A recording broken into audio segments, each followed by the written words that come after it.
Bonjour et bienvenue dans cette vidéo de présentation de votre interface ZWeb. Pour accéder à votre interface, il vous suffira dans votre barre de recherche internet de taper l'adresse IP de l'équipement. Une fois connecté, vous allez avoir un accès à la page d'authentification dans laquelle vous devrez rentrer votre nom d'utilisateur ainsi que votre mot de passe.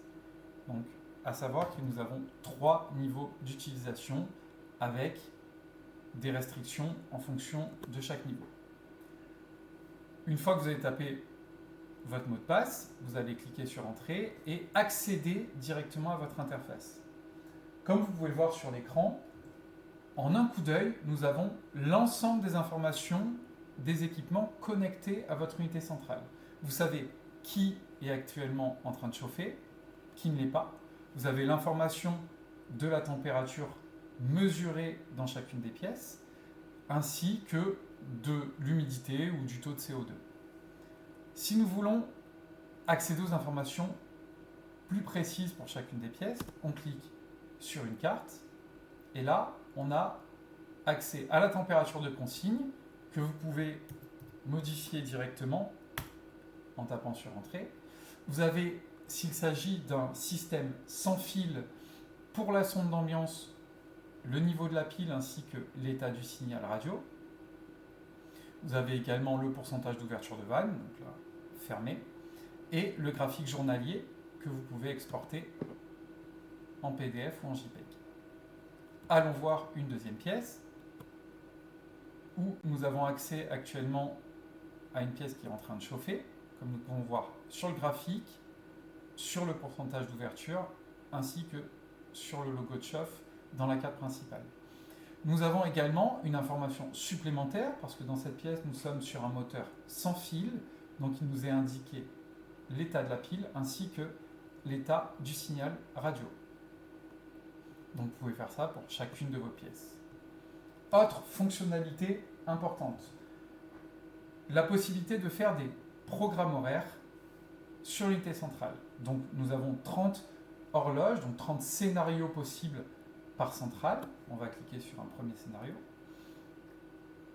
Pour chacun de vos scénarios, vous allez à chaque fois avoir la possibilité d'associer une ou plusieurs sondes, de mettre un ou deux niveaux de priorité. Cela vous permettra de créer des scénarios vacances.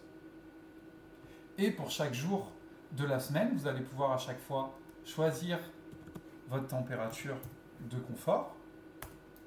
Admettons 19 degrés. Vous allez pouvoir choisir l'heure de début.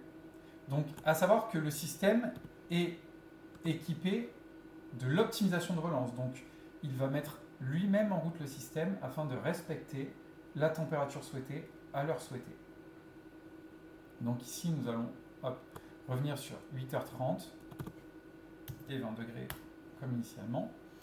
Et vous allez pouvoir choisir votre température également de réduit ainsi que l'heure du réduit. Si votre scénario est bon pour la journée et reproductible sur une autre journée, vous pouvez cliquer droit et appliquer soit du lundi au vendredi, soit simplement copier la journée.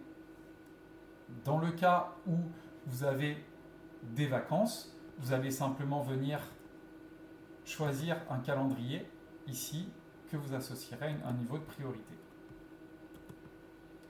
Une fois que les modifications sont faites, vous cliquerez sur le petit logo d'enregistrement et vous pourrez donc quitter la page des horloges. La troisième fonctionnalité importante étant le suivi d'historique des températures. Donc nous allons cliquer sur une des pièces. Voilà, le système va vous permettre facilement de venir remonter jusqu'à 7 jours d'enregistrement pour votre unité centrale. Pour chacune des pièces, vous allez pouvoir choisir de faire apparaître une pièce, d'en faire apparaître une deuxième, et après, sur votre écran, vous pourrez venir simplement choisir quel élément vous souhaitez faire apparaître. Admettons que vous souhaitez faire apparaître simplement la température réelle de chacune des pièces afin de comparer. Vous pouvez tout simplement le faire. Il vous suffira après d'exporter les données en CSV, en PDF ou en JPEG.